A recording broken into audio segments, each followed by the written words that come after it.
இன்றைக்கி சூப்பராக டிஷ் பண்ண போகிறேன். என்னென்னா மீன் குழம்பு பண்ண போகிறேன். பொரிச்ச மீன் குழம்பு, அது ஐல மீன். ஸோ மறக்காமல் நம்ம சேனல் அதேமாதிரி சப்ஸ்கிரைப் பண்ணுங்கள், லைக் பண்ணுங்கள், ஷேர் பண்ணுங்கள் நண்பா. அஸ்ஸலாமு அலைக்கும் வரஹ்மத்துல்லாஹி வபரகாத்துஹு. ஸோ நல்லா சட்டி காஞ்சிடுச்சு. ஸோ சன்ஃப்ளவர் ஒரு 20 ml போட்டுங்க. 20 ml போட்டு நல்லா காயிட்டும். நல்லா கொஞ்சம் சூடானதுக்கப்புறம் ஜீரகம் போட்டுங்க. ஜீரகம் இல்லை, சோம்பு ஒரு 2 கிராம் நல்லா போட்டுங்க. இது வந்து வெந்தயம் ஒரு 2 கிராம் போட்டுங்க. ஆயில் நல்லா சூடானதுக்கப்புறம் கொஞ்சம் ஆட் பண்ணிக்கோங்க. அப்புறம் கடுகு போட்டுங்க. கடுகு 2 கிராம் போட்டுங்க.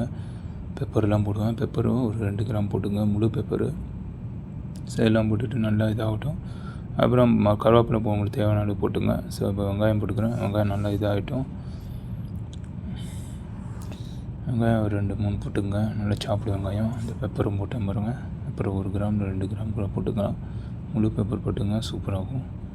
ஸோ க்ரீன் சில்லி போட்டுங்க. க்ரீன் சில்லி ஒரு 5 நம்பரு. நல்லா உங்களுக்கு காரம் ஜாஸ்தி வேணும், ஒரு 10 கூட போட்டுக்கலாம்.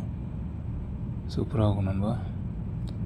வரமிளகா இருந்தாலும் வரமிளகா போட்டுக்கலாம். ஸோ இப்போ நான் கத்திரிக்காய் போட்டுக்கேன். கத்திரிக்காய் 2 நம்பர் போட்டுங்க. ஒரு 1/4 கிலோ கத்திரிக்காய். ஸோ தோல் வேணுமா எடுத்துக்கோங்க. நான் தோலோடு போட்டிருக்கேன். சூப்பராகும். ஸோ நல்லா கொஞ்சம் எண்ணெயில் நல்லா ஃப்ரை ஆகட்டும். அதுக்கப்புறம் அதோடு சேர்த்து பொட்டேட்டோ போட்டுக்கலாம். ஒரு 250 கிராம் 3 உருளைக்கிழங்கு. ஸோ நல்லா கொஞ்சம் பெரிய சைஸில் போட்டிருக்கேன். ஸோ நல்லா இது பாருங்கள். இப்போ ஃப்ரை பண்ணி போடுறதுக்காக மசாலா போட்டு வச்சுருக்கிறேன். இது 1 கிலோ இருக்கும், ஒரு 3/4 கிலோ இருக்கும் மீன், ஐல மீன். ஸோ மிளகாத்தூள் போட்டிருக்கேன். ஸோ அது என்ன நான் ஆட் பண்ணுறேன்னு சொல்லி பாருங்கள். ஸோ இது நல்லா இதாகட்டும். கொஞ்சம் எண்ணெயில் நல்லா ஃப்ரை ஆகணும். வெங்காயம் எல்லாம் சேர்த்து கத்திரிக்காயெலாம் கொஞ்சம் ஜீரக பொடி 5 கிராம் லெவலில் போடணும். முன்னாடியும் போட்டிருக்கேன். ஸோ இது பாருங்கள். இப்போ சில்லி போட்டுங்க. 10 கிராம் போட்டுங்க. மஞ்சத்தூள் ஒரு 5 கிராம் லெவலில் போட்டுங்க. அப்புறம் உப்பு போட்டுங்க. ஆயில் ஒரு 10 ml போட்டுங்க. 5 ml கூட போட்டுக்கலாம். ஆயில் போட்டிங்கன்னா கொஞ்சம் நல்லா டிப்பாக நல்லா பிடிக்கும். அப்புறம் இதில் வந்து சால்னா ஜிஞ்சர் கார்லிக் பேஸ்ட்டு போட்டுங்க. ஃபஸ்ட்டு ஒரு 5 கிராம் லெவலில் போட்டு நல்லா கிண்டி விட்டுங்க. நல்லா ஃப்ரை ஆகட்டும் ஆயிலில். ஸோ இதில் வந்து ஜிஞ்சர் கார்லிக் பேஸ்ட்டு இதில் ஒரு 5 கிராம் லெவலில் போட்டுங்க. லெமன் இருந்தால் லெமனும் போட்டுங்க. ஸோ நல்லா மிக்ஸ் பண்ணி விட்டுக்கலாம். நல்லா செட் பண்ணி விட்டுட்டு ஒரு 1/2 மணி நேரம் 10 நிமிஷம் நல்லா ஊறட்டும். ஃப்ரிட்ஜில் கூட நீங்கள் வேணும்னு வச்சுக்கலாம். அப்போ ஊறினா கொஞ்சம் நல்லாயிருக்கும் மசாலா. ஸோ நான் அப்படியே போட்டுட்டு ஃப்ரெஷ்ஷாக இறக்கிறேன். ஃப்ரை பண்ணுறதுக்கு ஒரு 10 நிமிஷம் மட்டும் வெளியே வைப்பேன். ஸோ இதை நல்லா கிண்டி விட்டுங்க. ஸோ பாருங்கள், தவா வச்சாச்சு, தோசைக்கல். ஸோ ஆயில் ஊற்றிக்கிறேன். ஆயில் ஒரு 20 ml போட்டுட்டு, ஸோ இது பாருங்கள் நல்லா ஃப்ரை ஆகிட்டுருக்கு. இதில் வந்து இப்போ டொமேட்டோ போட்டுக்கலாம். சில்லி போட்டுங்க. சில்லி போட்டு ஒரு 5 கிராம் நல்லா கிண்டி விட்டுக்குங்க. காரம் ஜாஸ்தி இருந்தால் ஒரு 10 கிராம் கூட போட்டுக்கலாம் நீங்கள். ஸோ எனக்கு காரம் கொஞ்சம் கம்மியாக வேணும் இப்போது. ஓகே நண்பா. ஸோ இதுதான் இப்போது மஞ்சத்தூள் போட்டுங்க. மஞ்சத்தூள் ஒரு 3 கிராம் லெவலில் போட்டுங்க. போட்டு அதுவும் நல்லா கிண்டி விட்டுக்குங்க. நல்லா மிக்ஸ் பண்ணி விட்டுங்க. ஸோ ஜீரோ போட்டு 5 கிராம் ஏற்கனவே போட்டேன். இப்போ இதுலேயும் போட்டுக்கிறேன். எல்லாம் சேர்த்து ஒரு 5 கிராம் லெவலில் போட்டுங்க. ஸோ நல்லா மிக்ஸ் பண்ணி விட்டுங்க. நல்லா மிக்ஸிங் கொஞ்சம் எண்ணெயில் கொஞ்சம் ஃப்ரை ஆகணும். லைட்டாக தண்ணி விட்டு யூஸ் பண்ணிக்கலாம், இல்லாட்டி அடி பிடிச்சிரும். ஸோ புளியோட தண்ணி தான் ஊற்றுறேன் லைட்டாக. ஸோ அப்போ தான் நல்லா மிக்ஸ் பண்ணி விட்டு அதோடு சேர்ந்து அப்புறம் டேஸ்ட்டாகவும் இருக்கும் மசாலா மிக்ஸ் ஆகி. ஸோ கொஞ்சமாக எடுத்து வச்சுருக்கிறேன், அதை அப்படியே சேர்த்து போட்டுருவாங்க. கொஞ்சம் தண்ணி ஊற்றிக்கிறேன் லைட்டாக. ஸோ நல்லா மிக்ஸ் பண்ணி நல்லா ஒரு அந்த எண்ணெய் திறந்து வரும் பாருங்க, அந்த டைம் எண்ணெயை மிக்ஸ் பண்ணிக்கலாம். ஸோ நல்லா இதாகட்டும்.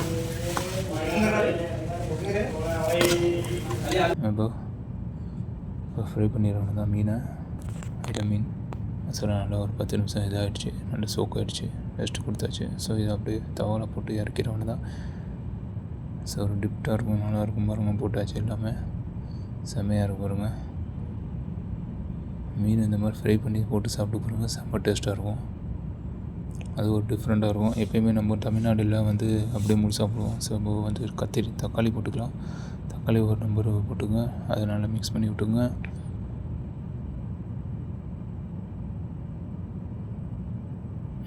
தண்ணி போட்டுங்க. ஒரு 250 ml தண்ணி விட்டு மிக்ஸ் பண்ணி விட்டுக்கலாம்.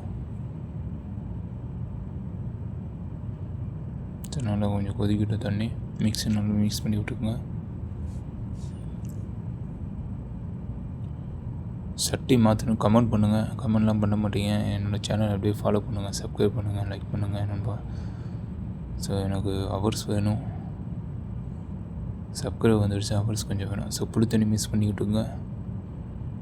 நீங்கள் பார்த்து கொஞ்சம் ஹெல்ப் பண்ணிங்கன்னா நான் ஃபுல்லாக ப்ரமோட் ஆயிடுவேன். ஸோ கொஞ்சம் ஹவர்ஸ்க்கு கொஞ்சம் வீடியோ பார்த்து ஸ்கிப் பண்ணாமல் கொஞ்சம் பாருங்கள். இது நல்லா ஃப்ரை ஆகிட்டு இது அப்படியே திருப்பி விட்டுறோன்னு தான். நைஃப் யூஸ் பண்ணிங்க ஃப்ரை பண்ணும்போது இந்த மாதிரி, ஏன்னா அப்போ தான் உடையாமல் வரும். நைஃப் யூஸ் பண்ணிங்கன்னா மீன் பாருங்கள் எப்படி உடையாமல் எப்படி வருது பாருங்கள். ஸ்பூன் யூஸ் பண்ணிங்கன்னா உடஞ்சிரும். அதையும் திருப்பி விட்டுறேன். சரி, எல்லாமே திருப்பி எடுத்தாச்சு. சூப்பரில் யாருங்க. ஸோ நல்லா ஃப்ரீ ஆகிடுச்சு. இது அப்படியே சாணம் இறக்கிடணும் தான் நம்ம பாருங்க. அப்படியே இறக்கியாச்சு. ஒவ்வொன்றா எடுத்து போட்டுக்கணும் தான். அது கையிலேயே போட்டாச்சு பாருங்க. இங்கே வந்து பக்கத்தில் கேரளா சூப்பராக மீன் இது மாதிரி நானும் வச்சு போட்டிருக்கேன் இந்த வீடியோ. இந்த வீடியோ யாரும் பார்க்கவே இல்லை. நீங்கள் சப்போர்ட் பண்ணுங்கள் நண்பா. பாருங்க, இது போட்டு கிண்டணும். ஸ்பூன் போட்டு கிண்டக்கூடாது. இந்த மாதிரி சட்டி எடுத்து இது பண்ண இல்லாட்டி மீன்லாம் உடஞ்சிரும். ஓகே நண்பா, இந்த மாதிரி ஃபாலோ பண்ணிக்க.